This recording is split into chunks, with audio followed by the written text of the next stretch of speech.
Bom, meus queridos amigos, continuando nosso bate-papo, nosso encontro 6 sobre os contornos atuais da responsabilidade civil.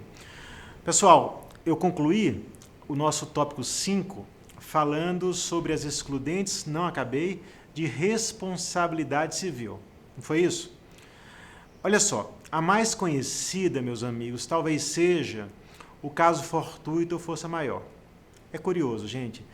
A doutrina europeia, sobretudo, gastou rios de tinta e papel durante mais de um século para tentar traçar um critério útil, operacional, razoável, para distinguir caso fortuito de força maior.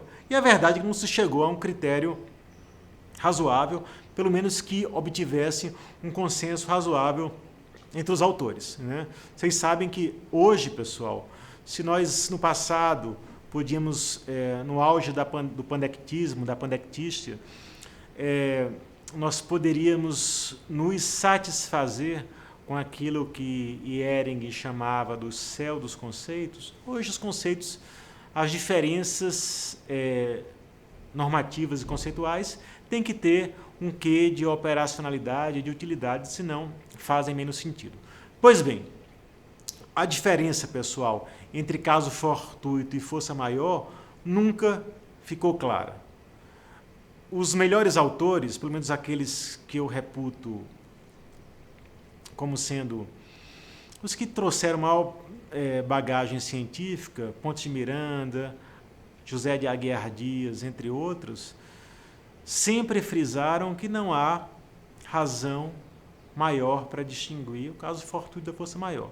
E o Código Civil de 2002 seguiu essa linha, tá? Ele equiparou nos efeitos o caso fortuito da força maior no artigo 393. Então, não é, gente, relevante hoje, creio, distinguir caso fortuito de força maior em relação à responsabilidade civil. Olha só como o direito é dinâmico e curioso. Sabe o que é importante hoje, pessoal? É distinguir o chamado caso fortuito interno do caso fortuito externo.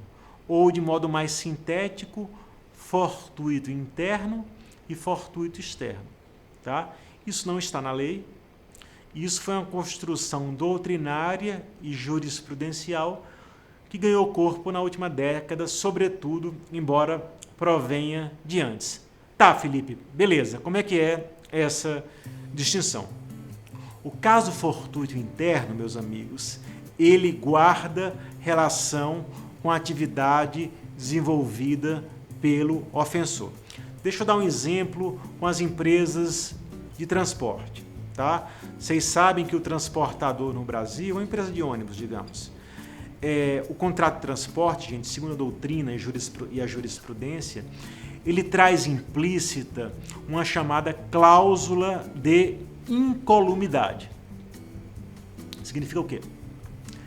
Significa que o transportador tem que levar o passageiro, o transportado, são e salvo ao destino, respondendo sem culpa, objetivamente, caso não faça. Tá? Então não é você paga uma passagem de avião, de ônibus, não é se der eu chego, não. Você tem que conduzir o passageiro são e salvo ao destino. Aí que tá, pessoal. Aí é que entra a questão do fortuito interno e do fortuito externo.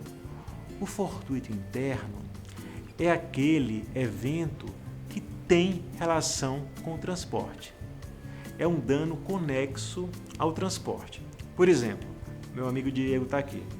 Ele compra uma passagem de Belo Horizonte, Diego, para Ouro Preto, que você disse que não conhece bem ainda. No percurso tem um acidente. Então tira você da jogada, né? Tem um acidente com outro ônibus, o ônibus cai lá na ribanceira. Tá? A empresa deverá indenizar o passageiro. E se a empresa, Felipe, provar que o motorista teve um mal súbito, teve um ataque cardíaco, muda alguma coisa? Muda nada. Porque é um dano que está vinculado ao transporte. Felipe, e se o acidente ocorreu porque um dos pneus estouraram? Muda alguma coisa? Muda nada, gente. E se a empresa provar, Felipe, que fazia revisões periódicas nos pneus e fez uma na semana passada? Muda nada, gente. Não muda nada. Nem mesmo se provar que todos os seus motoristas passam por revisões periódicas de saúde, check-ups periódicos, tá? Porque em ambos os exemplos trata-se de um dano conexo ao transporte. Então, são exemplos de fortuitos internos, casos em relação aos quais a empresa de transporte responde.